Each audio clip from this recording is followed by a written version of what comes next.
India market invest माइंडसेटे আপনাদের স্বাগত। যারা চ্যানেল নতুন এসেছেন তাদেরকে হলো প্লিজ চ্যানেলটাকে সাবস্ক্রাইব করবেন, লাইক করবেন, বেল আইকনটা প্রেস করবেন, তার সাথে অল বাটনটা প্রেস করবেন, নোটিফিকেশন সঙ্গে সঙ্গে আপনাদের কাছে গিয়ে পৌঁছাবে। অশোক লেল্যান্ড, তো অশোক লেল্যান্ড অটো সেক্টরের একটা দিগ্গজ কোম্পানি। যে কোম্পানিটাকে দেখলে দেখা যাবে আজকের দিনে দেখলে কোম্পানিটা 0.64% ডাউনসাইড মুভমেন্ট দেখিয়েছে, যেখানে এই কোম্পানিটা গতকালকে 250তে কিন্তু ক্লোজ দিয়েছিল। আজকের দিনে কোম্পানিটা 124-এ। কী ব্যাপার হলো, যেখানে আমাদের পোর্টফোলিওতে দেখলে দেখা যাবে পোর্টফোলিও কিন্তু 50% ক্র্যাশ দেখাচ্ছে এই কোম্পানিটা। লাস্ট এক মাসের যদি চার দেখি দেখলে দেখা যাবে, দেখুন আজকের দিনে কোম্পানিটা এরকমভাবে ক্র্যাশ দেখাচ্ছে। তাহলে কি হলো জিনিসটা? কিছু না, ঘাবড়ানোর কিছু নেই। যেখানে কোম্পানিটা বোনাস ডিক্লেয়ার করেছিল এবং আজকে এক্স ডেট, তো সেই হিসাবে কোম্পানিটা অ্যাডজাস্ট হয়েছে শেয়ার প্রাইস। তো আপনার পোর্টফোলিওতে যা শেয়ার আছে তাই দেখাচ্ছে। জাস্ট কিছুদিন ওয়েট করুন, বাদবাকি শেয়ারগুলো কিন্তু চলে আসবে আপনার ডিমেট অ্যাকাউন্টে। তো ঘাবড়ানোর কিচ্ছু নেই। টেক মহিন্দ্রা আইটি সেক্টরের আরেকটা দিগ্গজ কোম্পানি, যেই কোম্পানিটাকে দেখলে দেখাবে আজকের দিনে প্রায় 2% মতন একটা ভালো আফসাইড মুভমেন্ট দেখিয়েছে। তো এই কোম্পানিটার আজকের দিনে রেজাল্ট আসার কথা ছিল এবং রেজাল্ট চলে এসছে। তো চলুন দেখে নিই রেজাল্ট কী হয়েছে কোম্পানিটার। আমরা কোম্পানির কনসোলিডেটেড নাম্বার দেখবো। রুপিস কি আছে? রুপিস ইন মিলিয়নে রয়েছে। ওকে, আমরা সিকোয়েন্স দেখবো। সিকোয়েন্স কি বলছে? জুন 24, এক বছর আগে মার্চ 25, আগের কোয়ার্টারে জুন 25, এই কোয়ার্টারে আমরা যদি ইনকাম দেখি, টোটাল ইনকাম, তো টোটাল ইনকাম কি বলছে? যে কোম্পানিটা এক বছর আগে 1,31,000, আগের কোয়ার্টারে 1,35,000, এই কোয়ার্টারে 1,35,000। তো আগের কোয়ার্টারে 1,35,567, 1,35,695। তো দেখলে দেখা যাবে ইয়ারলি জাম্প করেছে, কিন্তু কোয়ার্টারলি ফ্ল্যাট টাইপ জাম্প করেছে। এবার হচ্ছে খরচা। তো খরচা টোটাল এক্সপেন্সেস দেখলে দেখা যাবে যে কোম্পানিটা এক বছর আগে কী করেছিল, 1,19,000 খরচা করেছে। আগের কোয়ার্টারে 1,20,000, এই কোয়ার্টারে 1,19,000। তো দেখলে দেখা যাবে খরচা কিন্তু 1,19,747টা 1,19,519 ইয়ারলি কমিয়েছে এবং কোয়ার্টারলিও কমিয়েছে, 1,20,000টা 1,19,000 হয়েছে। তো যতগুলো আমরা আইটি সেক্টরের রেজাল্ট দেখেছি না, তার মধ্যে কিন্তু এই কোম্পানিটার রেজাল্ট তুলনামূলকভাবে ভালো হয়েছে, যেখানে ইনকাম বেড়েছে, খরচাটা কমিয়েছে। তো অবভিয়াসলি প্রফিটে সেটা এফেক্ট দেখা যাবে। তো অপারেটিং প্রফিট দেখলে দেখা যাবে, দেখুন এক বছর আগে 11,755, আগের কোয়ার্টারে 14,654, এই কোয়ার্টারে 16,176। তো কোম্পানি অপারেটিং প্রফিট 11টা 16 হয়েছে এবং 14টা 16 হয়েছে, ইয়ারলি কোয়ার্টারলি বেড়েছে।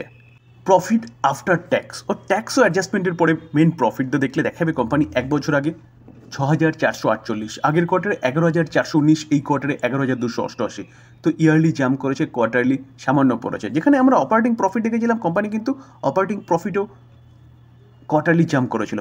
তো যেটা বললাম ট্যাক্স ও অ্যাডজাস্টমেন্ট, তো একটা অ্যাডজাস্টমেন্ট হয়েছে যেটা কত, এক বছর আগে অ্যাডজাস্টমেন্ট কত 1,759, সেটা কিন্তু প্লাস হয়েছে, যার জন্য আগের কোয়ার্টারের প্রফিটটা এত ভালো দেখিয়েছে। তো এই কারণেই কোয়ার্টারলি প্রফিটটা সামান্য পড়েছে। তবুও বলতে পারেন যে যতগুলো টিসিএস বলুন বা এসএলটেক বলুন, যতগুলো আইটি কোম্পানি আছে তার মধ্যে কিন্তু এই কোম্পানিটার পারফরমেন্স ভালো হয়েছে। তো এই কারণেই কোম্পানিটা কিন্তু আজকের দিনে ভালো মুভমেন্ট দেখিয়েছে। এলটিটিএস অর্থাৎ এলএনটি গ্রুপের আরেকটা আইটি কোম্পানি, যে কোম্পানিটার রেজাল্টও কিন্তু আজকের দিনে ডিক্লেয়ার হয়েছে। তো কোম্পানিটাকে দেখলে দেখা যাবে কোম্পানিটা ফ্ল্যাট টাইপ পারফরমেন্স দেখিয়েছে। তো মার্কেট ক্লোজ হয়ে যাওয়ার পর রেজাল্টটা এসছে, যার ইম্প্যাক্ট কিন্তু আমরা আগামীকাল দেখতে পারবো। তো চলুন দেখে নিই রেজাল্টটা কীরকম করেছে। আমরা কোম্পানির কনসোলিডেটেড নাম্বার দেখবো। রুপিস কি আছে? রুপিস ইন মিলিয়নে রয়েছে। ওকে, সিকোয়েন্স কি বলছে? সিকোয়েন্স বলছে জুন 24, এক বছর আগে মার্চ 25, আগের কোয়ার্টার জুন 25, এই কোয়ার্টার। আমরা যদি ইনকাম দেখি, তো টোটাল ইনকাম দেখলে দেখা যাবে কোম্পানিটা এক বছর আগে 25,241, আগের কোয়ার্টারে 30,317, এই কোয়ার্টারে 29,337। তো 25টা 29 হয়েছে, ইয়ারলি জাম্প করেছে এবং কোয়ার্টারলি দেখলে দেখা যাবে সামান্য গিরাওয়াট দেখা গেছে। তো এবার খরচা, তো টোটাল এক্সপেন্সেস দেখলে দেখা যাবে যে কোম্পানিটা এক বছর আগে কী করেছে, 20,914 খরচা করেছে, আগের কোয়ার্টারে 26,044, এই কোয়ার্টারে 25,012। তো দেখলে দেখা যাবে এখানেও কিন্তু কোম্পানির ইয়ারলি খরচা বাড়লো, কোয়ার্টারলি কিন্তু খরচাটা অনেকটাই কন্ট্রোল করেছে। তো ইনকাম মাইনাস এক্সপেন্সেস করলে পরে অপারেটিং প্রফিট পাওয়া যায়। তো অপারেটিং প্রফিট কী বলছে, যে এক বছর আগে কোম্পানি 4,327 মিলিয়ন, আগের কোয়ার্টারে 4,273, এই কোয়ার্টারে 4,325। তো ইয়ারলি ফ্ল্যাটিশ, কোয়ার্টারলি সামান্য জাম্প করেছে কোম্পানির অপারেটিং প্রফিট। তো এবার মেন প্রফিট, তো মেন প্রফিট বলতে net profit for the period, যেটা ট্যাক্স ও অ্যাডজাস্টমেন্টের পরে পাওয়া যায় এবং কোম্পানির ঘরে ঢোকে। তো দেখলে দেখা যাবে কোম্পানি এক বছর আগে 3,139, আগের কোয়ার্টারে 3,102, এই কোয়ার্টারে 3,161। তো ইয়ারলি কোয়ার্টারলি জাম্প করেছে ঠিকই, কিন্তু জাম্পটা একদম ফ্ল্যাটিস জাম্প, জাস্ট 39টা 61 হয়েছে এবং 102টা 161 হয়েছে। তো এখন দেখার বিষয় যে মার্কেট এই রেজাল্টটাকে কীভাবে নেয় এবং এই কোম্পানিটা আগামীকাল কীরকম রিয়াকশান দেখায় এই রেজাল্টের বেসিসে। অনেকগুলো খারাপ নিউজের পর বেদান্তা এই কোম্পানিটাকে নিয়ে কিন্তু একটা পজিটিভ নিউজ পাওয়া যাচ্ছে। ব্যাক টু ব্যাক খারাপ নিউজ আসছিল এই কোম্পানিটাকে নিয়ে। তো পজিটিভ নিউজটা কি, চলুন সেটা একটু দেখি। বোফা অর্থাৎ ব্যাঙ্ক অফ আমেরিকা, তো BofA positive on Vedanta on improving credit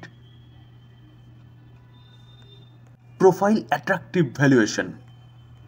দেখুন এই কোম্পানিটাকে নিয়ে বোফা অর্থাৎ ব্যাঙ্ক অফ আমেরিকা কি বলছে, গ্লোবাল রিসার্চ একটা ফার্ম যেখানে মেনটেন এ পজিটিভ রেকমেন্ডেশন এই কোম্পানিটাকে নিয়ে দিচ্ছে কে, ব্যাঙ্ক অফ আমেরিকা, যেখানে আমরা কিছুদিন আগে দেখেছিলাম যে ইউএস বেস একটা short seller farm. Viceroy research এই কোম্পানিটাকে নিয়ে কিন্তু নেগেটিভ কথা বলছিল এবং শর্ট সেলিং করেছিল।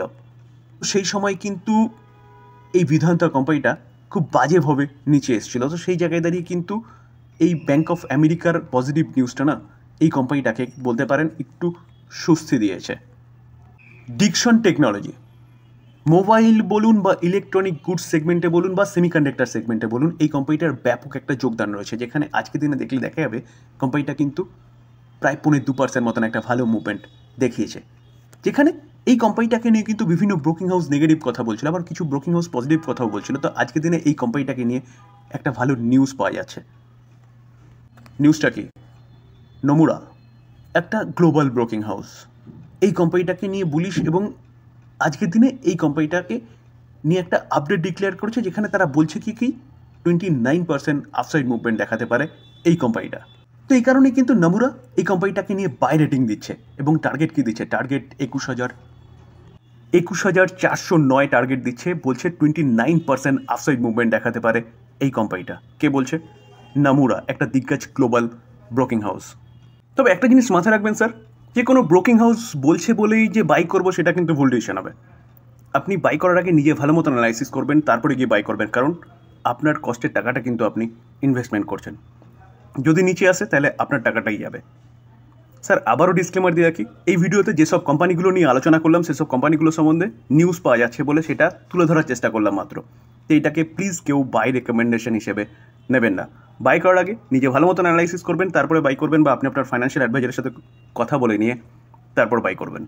থ্যাংক ইউ, ভালো থাকবেন।